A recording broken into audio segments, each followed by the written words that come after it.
Hello, welcome to law in nutshell. आज हम बात करने वाले हैं SC/ST एक्ट के बारे में। तो SC/ST एक्ट के ऊपर ये एक वीडियो लेक्चर सीरीज है जिसके अंदर 5 वीडियोस हैं, क्योंकि इस एक्ट के अंदर 5 चैप्टर हैं तो हर एक चैप्टर के ऊपर एक वीडियो है। तो आज हम इस वीडियो में चैप्टर 1 के बारे में बात करने वाले हैं। तो चैप्टर 1 के बारे में बात करने से पहले सबसे पहले हम इसके एक ओवरव्यू के बारे में जान लेते हैं, इसके ऑब्जेक्टिव के बारे में जान लेते हैं और उसके बाद में चैप्टर नंबर 1 को शुरू करेंगे। तो सबसे पहले इसका ओवरव्यू।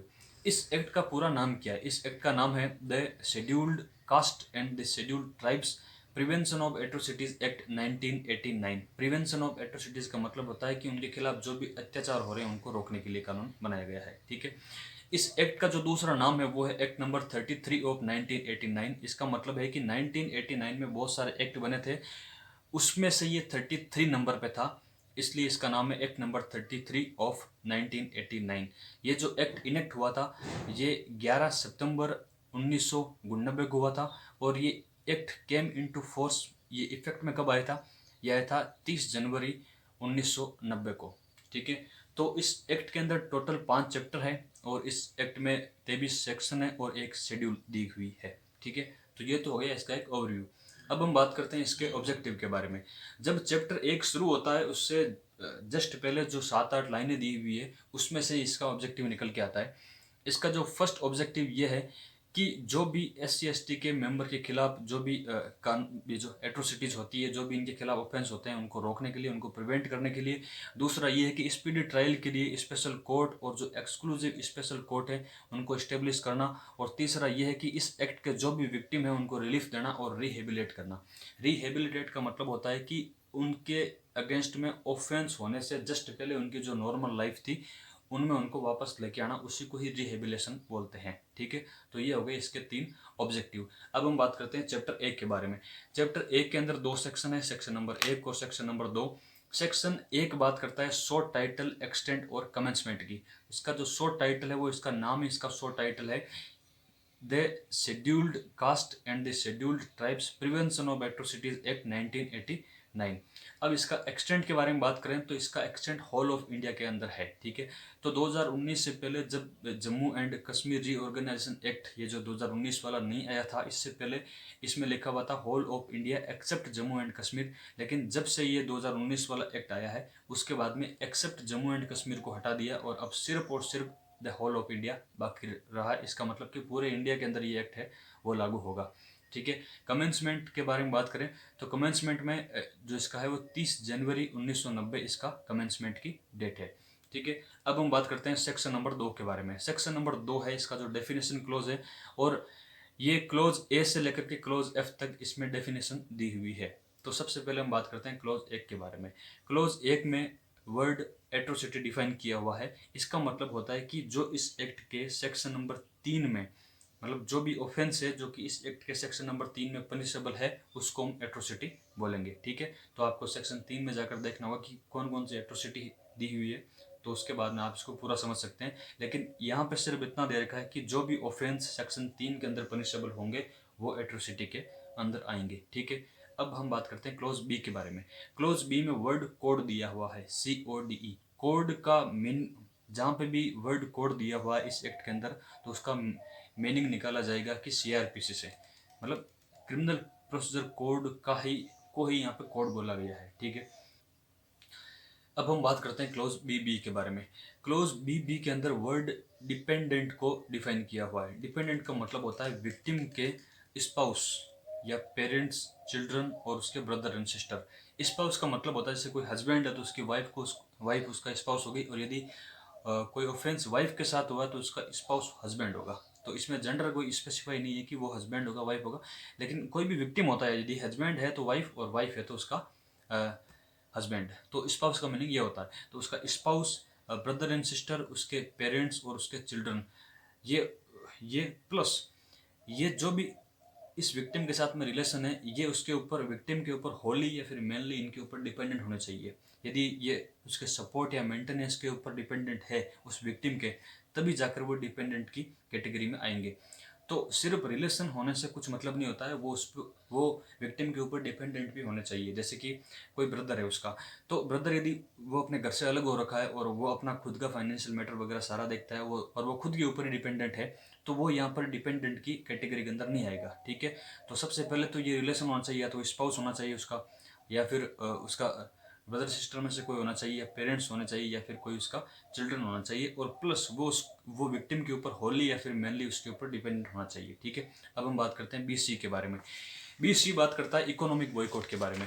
तो इकोनॉमिक बॉयकॉट के अंदर 4 पॉइंट आते हैं। ठीक है, फर्स्ट पॉइंट ये आता है कि SC ST कोई भी मेंबर को यदि कोई किसी के साथ में डील करने के लिए, या फिर किसी के वर्क फॉर हायर मतलब मजदूरी पे जाने के लिए, या फिर भाड़े पे जाने के लिए उसको मना कर देता है, या फिर उसको किसी के साथ में जो बिजनेस करने से रोकता है, तो उसको इन तीनों में से किसी चीज़ को रोकना ही बॉयकॉट, वो इकोनॉमिक बॉयकॉट होता है। जैसे किसी को डील करना, या किसी के साथ में वर्क फॉर हाई करना, या फिर किसी के साथ में बिजनेस करने से उसको रोक देना, ये इकोनॉमिक बॉयकॉट की कैटेगरी के अंदर आता है।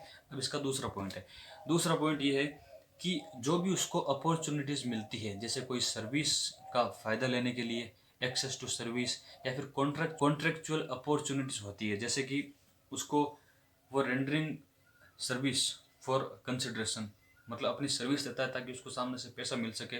तो एक जो भी कॉन्ट्रेक्चुअल अपॉर्चुनिटीज़, या फिर कोई भी अपॉर्चुनिटीज जिसके अंदर वो सर्विस का एक्सेस कर सकता है, या उसको रिफ्यूज़ करना, वो इकोनॉमिक बॉयकॉट कैटेगरी के अंदर आता है। अब इसका तीसरा पॉइंट है, तीसरा पॉइंट है कि जो भी ऑर्डिनरी कोर्स ऑफ बिजनेस के अंदर जो भी चीज़ें की जाती है, वो उसको करने से रोकना, उस टर्म्स के ऊपर उसको करने से रोकना। फोर्थ पॉइंट आता है कि अब्सटेन रहना उसके साथ में प्रोफेशनल या फिर कोई बिजनेस रिलेशन बनाने के लिए, जो कि वो किसी अदर पर्सन के साथ में बनाता है, लेकिन वो SC ST के साथ की कैटेगरी के वालों के साथ में नहीं बनाता है, ऐसा वो एब्सटेन करना है, अपने आप को रोकता है या दूसरों को रोकता है, तो वो इकोनॉमिक बॉयकॉट की कैटेगरी के अंदर आता है। अब क्लोज BD के बारे में। BD के अंदर ये दे रखा है कि जो एक्सक्लूसिव स्पेशल कोर्ट है उसका मीनिंग वही होगा जो कि सेक्शन 14(1) में दिया हुआ है। ठीक है, हम बात करते हैं क्लोज BE के बारे में। क्लोज BE के अंदर फॉरेस्ट राइट्स को डिफाइन किया गया है। वैसे यहाँ पे डिफाइन नहीं किया हुआ है, सिर्फ इसका रेफरेंस दिया हुआ है एक एक्ट का, कि उसका ये सेक्शन नंबर में जो भी इसका मीनिंग दे रखा है वो यहाँ पे मीनिंग होगा। ठीक है, तो उस एक्ट का नाम है scheduled tribes and other traditional forest dwellers recognition of forest right 2006, ये एक्ट है। इसका जो सेक्शन 3 है उसका भी सब सेक्शन 1 है, 3 का सब सेक्शन 1 है, वहाँ पर फॉरेस्ट राइट को डिफाइन किया गया है, तो वहाँ पर जो मीनिंग होगा वो ही यहाँ पे यूज किया जाएगा। ठीक है, लेकिन जब आपको SC ST एक्ट के रेफरेंस में पूछा जाए कि फॉरेस्ट राइट को कहाँ पे डिफाइन किया गया है, तब आप क्लोज BE वहाँ पे लिखेंगे। ठीक है, अब हम बात करते हैं क्लोज BF के बारे में।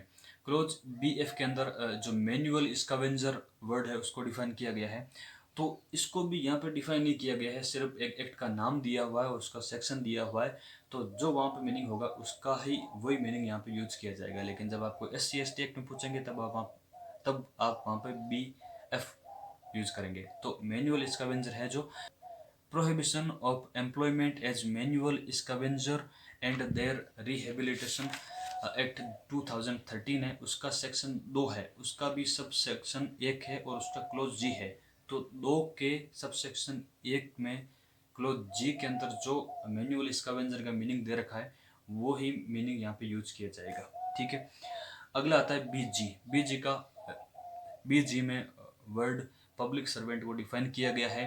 पब्लिक सर्वेंट का मतलब ये होता है कि जो सेक्शन IPC के 21 में दे रखा है पब्लिक सर्वेंट, वो प्लस जो भी किसी भी एक्ट के अंदर किसी को पब्लिक सर्वेंट माना गया है वो, या फिर कोई भी अपनी ऑफिशियल कैपेसिटी के अंदर काम करता है, या तो स्टेट गवर्नमेंट के अंडर में या फिर किसी सेंट्रल गवर्नमेंट के अंडर में, तो उसको पब्लिक सर्वेंट माना जाएगा। अब हम बात करते हैं C के बारे में।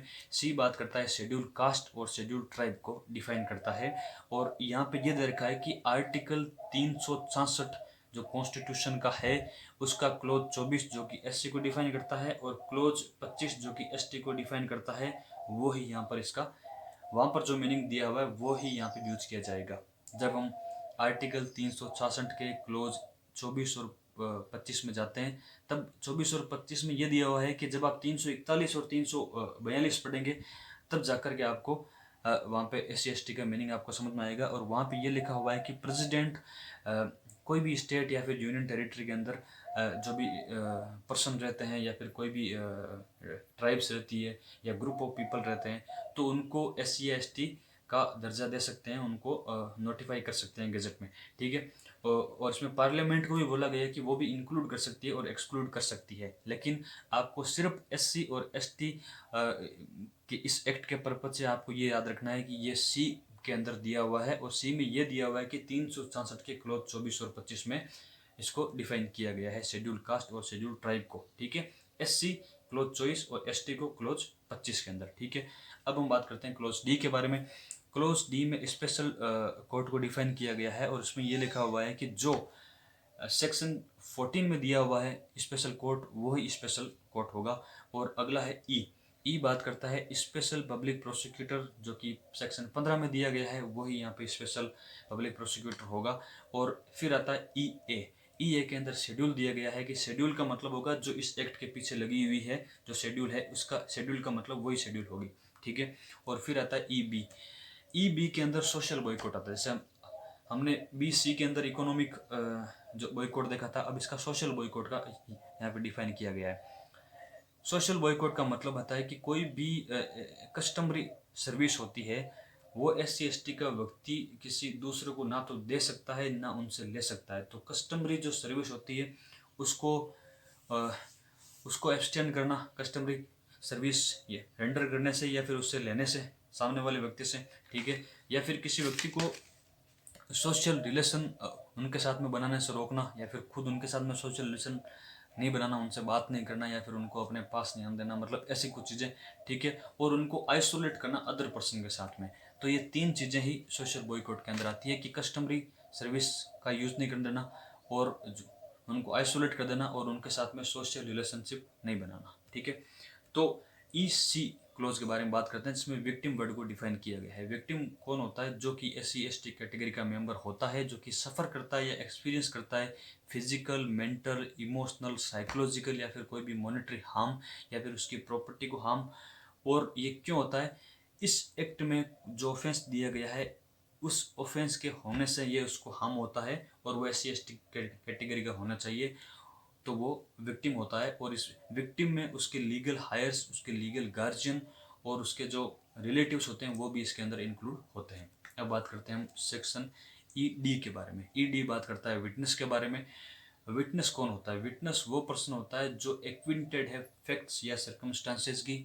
एक्विंटेड मतलब परिचित है, उनके बारे में वो जानकारी रखता है, ठीक है। वो फैक्ट और सर्कमस्टांसेस के बारे में जो भी केस हुआ है, या फिर उसको नॉलेज है जो कि इन्वेस्टिगेशन, इंक्वायरी या फिर मतलब उसमें ट्रायल में काम आ सकती है, ऐसे पर्सन को या तो उसको बुला सकते हैं या फिर उसको बुलाया ही जाएगा ताकि वो हेल्प कर सके इन्वेस्टिगेशन में, ट्रायल में या फिर इंक्वायरी के अंदर, तो उसको बोलते हैं विटनेस, ठीक है। और इस विटनेस के अंदर विक्टिम खुद भी एज ए विटनेस आ सकता है, मतलब इस विटनेस में विक्टिम भी इंक्लूड होता है, ठीक है। अब हम बात करते हैं F के बारे में। F ये बोलता है कि जो भी वर्ड या कोई एक्सप्रेशन इस एक्ट में यूज हुआ है, लेकिन वो यहाँ पे डिफाइन नहीं है, लेकिन वो इंडियन एविडेंस एक्ट में या IPC के अंदर या CRPC के अंदर यदि वो डिफाइन है, तो उनका मतलब जो वहाँ पे दिया हुआ है वही यहाँ पे मीनिंग होगा। तो ये पूरा हो गया सेक्शन 2।